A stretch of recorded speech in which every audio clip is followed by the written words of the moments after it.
¿Cómo valoras el impacto que ha tenido el relanzamiento de la campaña demócrata con Harris como candidata presidencial y Tim Walz como candidato a vicepresidente? Una campaña que muchos ya daban por perdida previamente ante el presidente Joe Biden. Estas 5, casi 6 semanas desde el debate entre Trump y Biden han sido sorprendentes para todo el mundo.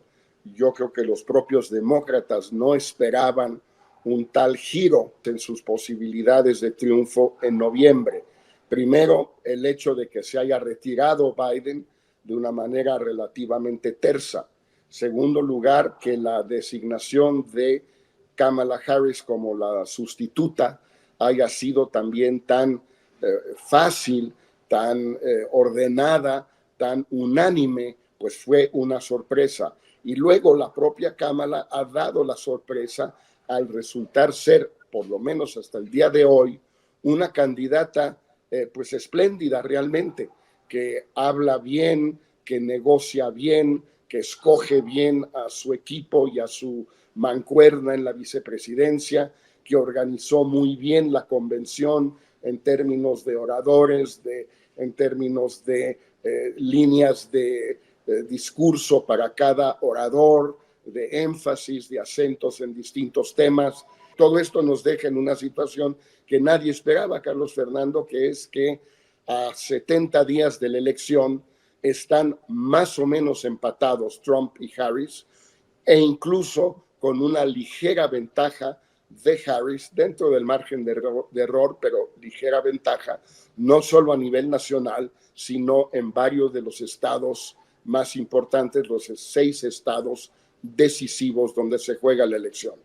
Una cosa es la convención, donde evidentemente ha sido una fiesta, una celebración eufórica de los demócratas, y otra cosa es la competencia en esos estados claves decisivos: Michigan, Wisconsin, Pensilvania, Arizona, Nevada. ¿Qué cambio introduce Harris en la competencia con Trump en esos estados? En cada uno de esos que mencionaste, y agregaría Georgia, están o empatados o dentro del margen de error con una ligera ventaja de Trump, o dentro del margen de error con una ligera ventaja de Harris. Y esto permite que puedan concentrar sus esfuerzos los demócratas en los estados que cuentan y no tener que cuidar o proteger otros estados que empezaban a verse amenazados por Trump, estados que donde ya habían ganado ellos y que posiblemente podían perder. Por ejemplo, el caso de Minnesota, el estado del cual proviene el candidato a la vicepresidencia, Tim Walz, que normalmente es un estado seguro para los demócratas, pero que empezaba a verse amenazado, y hay varios más por el estilo. Lo que es importante aquí en una campaña presidencial es que el candidato, el partido, puedan concentrar todos sus recursos en los estados que están en juego y no tener que gastar dinero y tiempo de la candidata en estados que supuestamente están seguros, pero que de repente se ven amenazados y que entonces obligan a utilizar, a dedicarle tiempo de la candidata y dinero de la candidata a proteger una especie de retaguardia que estaba segura y de repente resulta que ya no. Este viernes se sumó a la campaña de Trump el candidato independiente Robert Kennedy Jr., que reunía, según las encuestas, entre el 3 y el 5% de la posible votación. ¿Puede tener algún impacto para nivelar este ascenso que Harris ya estaba obteniendo?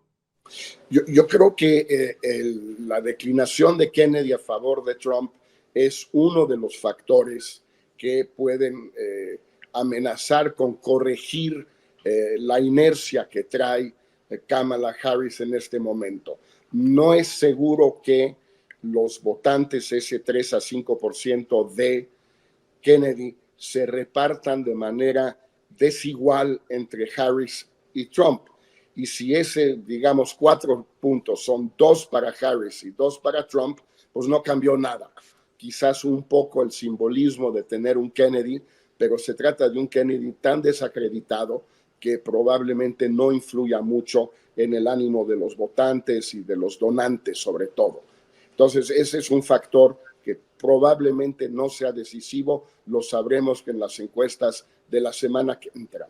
Lo que es más importante quizás es que en estos días, digamos, en los 70 días que faltan, ya hay muchas cosas que no habían sucedido y que van a suceder y que pueden o no perjudicar a Kamala Harris. Primero, va a verse obligada a dar una serie de entrevistas o conferencias de prensa con periodistas no necesariamente amistosos o en todo caso no fáciles de manejar, porque eso es lo típico de una campaña electoral presidencial en Estados Unidos. Y es cierto que en ocasiones anteriores como vicepresidenta, cuando enfrentó entrevistas mano a mano, por así decirlo, pues no siempre le fue muy bien. Segundo, va a haber el debate, por lo menos un debate, el 10 de septiembre entre ella y Trump. Y ya sabemos que Trump es, como decimos en México, si me permites la expresión, Carlos Fernando, un perro en los debates. Es malo, malo, malo, malo. Es agresivo, directo, ofensivo, insultante, arrogante, cosa que puede salirle muy mal, como en el primer debate con Biden en el 2020, o puede salirle muy bien, como en el debate esta vez con Biden o en uno de los debates con Hillary Clinton. Y en tercer lugar, va a tener que enfrentar Kamala Harris los ataques de Trump en anuncios, etcétera, y en sus eventos durante casi 3 meses, 2 meses y medio, sobre migración, sobre la criminalidad y la delincuencia, sobre la vaguedad de sus propuestas económicas, sobre el costo de sus propuestas económicas y sobre su aparente ubicación de izquierda dentro del espectro político ideológico norteamericano.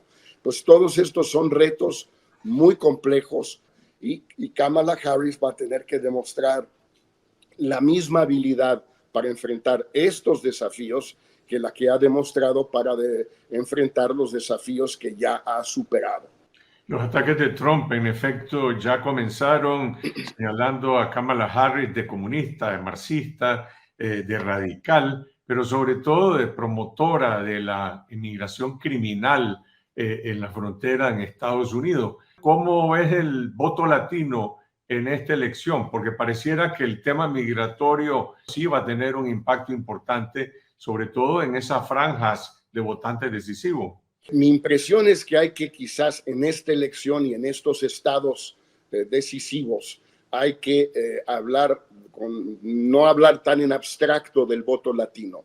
De los 6 estados que realmente son decisivos, el voto latino solo pinta seriamente en Nevada y en Arizona.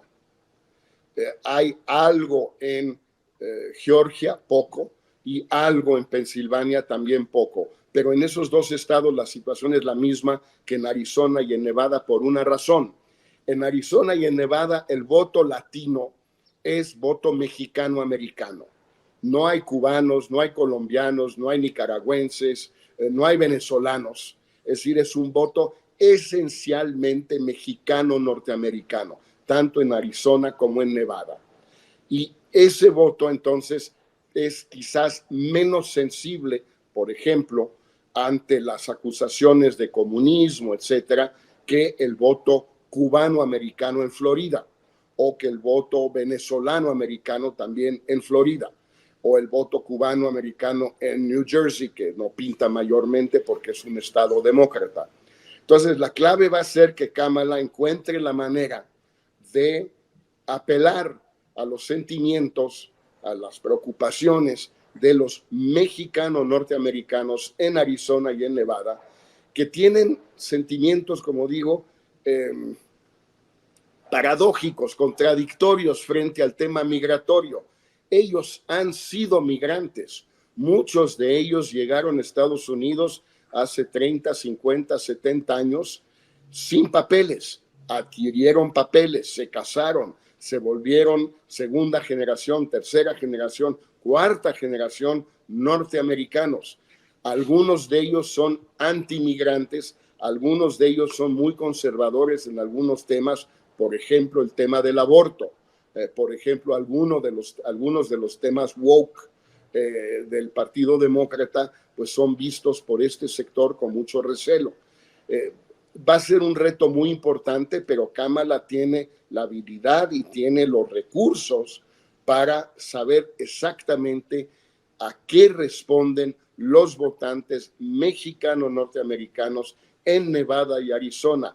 Por último, Jorge, ¿cómo ves el impacto internacional que podría tener esta elección? Evidentemente hay muchísimo interés en Europa y también América Latina. Una presidencia de Kamala Harris, ¿qué impacto tendría para México, para América Latina? ¿Una continuidad de Biden o alguna diferencia? Y una segunda presidencia de Donald Trump, ¿cómo puede impactar en la región?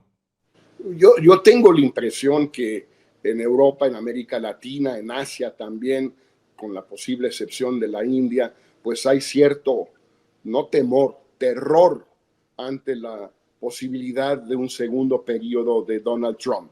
Y en cambio, con Kamala Harris hay la tranquilidad de ser pues una presidencia de cierta continuidad, por lo menos en materia de política exterior, con Biden. Primero, pues porque fue su vicepresidenta, y segundo, porque todas sus declaraciones, todas sus entrevistas, todo lo que ha dicho, escrito, publicado, pues van en el sentido de cierta continuidad. En el caso de América Latina hay temas complicados, sin la menor duda. El tema migratorio es un tema muy complicado para muchos países latinoamericanos, no solo para México, desde luego para el Triángulo del Norte en Centroamérica, para Nicaragua, desde luego para Panamá, Colombia, etcétera, para Cuba. Son temas complejos y la postura de Kamala Harris pues es difícil para muchos de estos países. El tema de China es también problemático para varios países, más para México, Centroamérica y el Caribe que para otros países, porque pues la oposición de una presidencia Harris a cualquier presencia china en México, Centroamérica, el Caribe, en materia de inversión, de seguridad, de logística, pues se vuelve un problema serio para estos países. No tanto para Chile, Brasil, Argentina, Perú, que ya tienen relaciones muy estrechas con China por su comercio con China y donde Estados Unidos difícilmente puede intrometerse. Pero para estos países, digamos, de lo que antes se llamaba la cuenca del Caribe, el tema chino va a ser un reto importante, incluso en una presidencia de Harris y desde luego en una presidencia de Trump. Y para la crisis en Venezuela, para cerrar con el otro tema. Pues me imagino que la posición de Kamala Harris sería muy parecida a la de Biden, en el sentido de que pues decidieron con algo de razón que la posición de Trump anterior de toda la presión posible, la máxima presión, como decían, no funcionó. Buscaron un acuerdo con Maduro y con la oposición, los acuerdos de Barbados y de Qatar, y eso parece que tampoco ha funcionado. Entonces yo creo que una presidencia de Harris se va a encontrar con el mismo reto y el mismo problema sin solución que ya discutimos, que ya describimos. Por desgracia, yo creo que en enero, cuando tome posesión Kamala Harris, si es que es el caso, pues también tomará posesión nuevamente Nicolás Maduro. Lo lamento profundamente, pero es la impresión que tengo.